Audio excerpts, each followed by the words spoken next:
YouTube.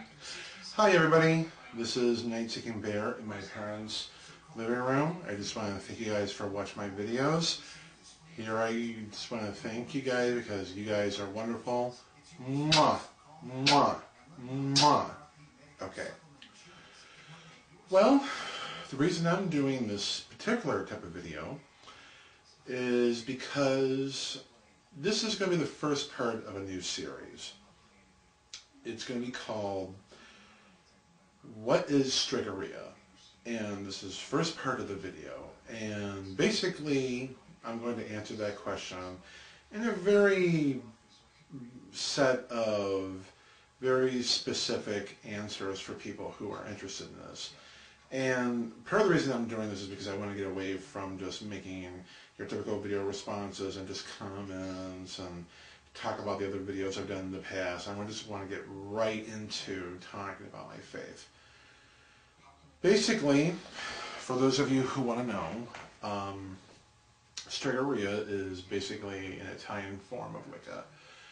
It is a tradition that was launched by a practitioner of the Wiccan arts by an individual who goes by the name of Raven Grimassi. And he's written some great books about the subject.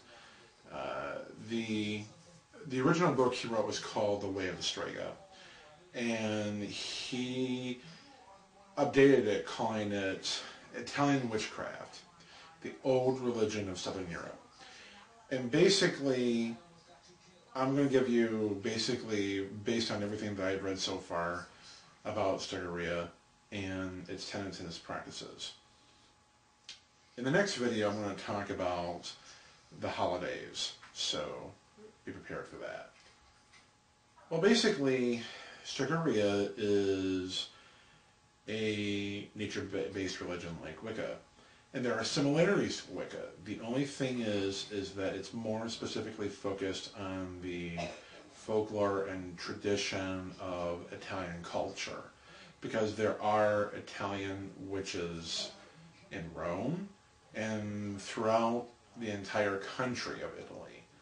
If you've ever gone to Vatican City, there are also some Italian witches who are in hiding because of the power that the Catholic Church has in Italy. Basically, this is a very important tradition because it's a little bit more structured, a little bit more stern, a little bit more strict, and I think it goes into a lot of different things. Number one, it goes into the aspects of the religion that usually people don't even know about. For one thing, Stregheria is also known as La Vecchia Religione, which means the old religion. Some Stregas call it La Vecchia, or the ways.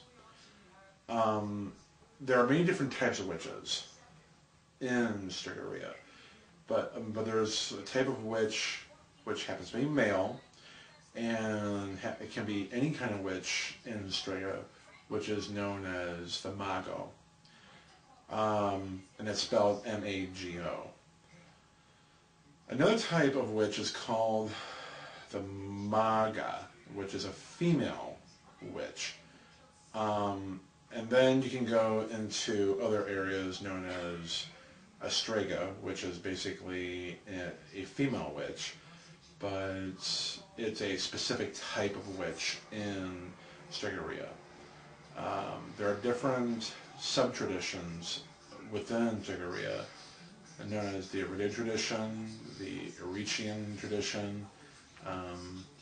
Grimassi is a practitioner of the Iridian tradition, but he also founded the Iridian tradition, which he also uses to his advantage. Stregheria has been around for centuries, but the ideas were around, not the religion itself. The religion is a fairly new construct. A male witch, believe it or not, is a stregone.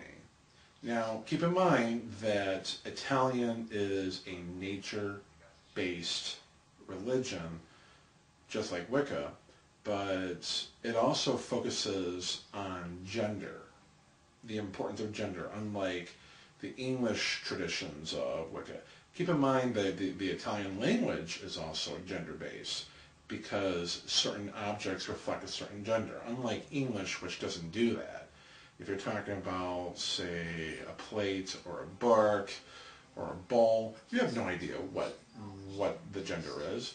But if you say it in Italian, it's going to be referring to a specific gender. Like libro, which is basically was adapted to mean, book in English. Think of library. Library is a place where you go and read books as well as check out books to read them. Well, that's what libro is. Same thing in Spanish, because libro is also not only used in Spanish, but it's also used in Italian. The libretto, which is a small bark, it's like a little mini bark that uses of different varieties of the practice in musical works, like a play or a musical, but mostly in Italian operas, especially the old Italian operas. There are so many different stuff that you can look into Stregheria. So I'm going to end it here, but if you want to learn more about Stregheria, go to www.stregheria.com. That's spelled STREGHERIA.com, or you can go to ravengrimassi.com, and that's spelled RAVENGRIMASSI.com. Check out all the information there. I'm going to go into the gods and goddesses in part 2. See you then. Merry meet, merry part, and blessed be well.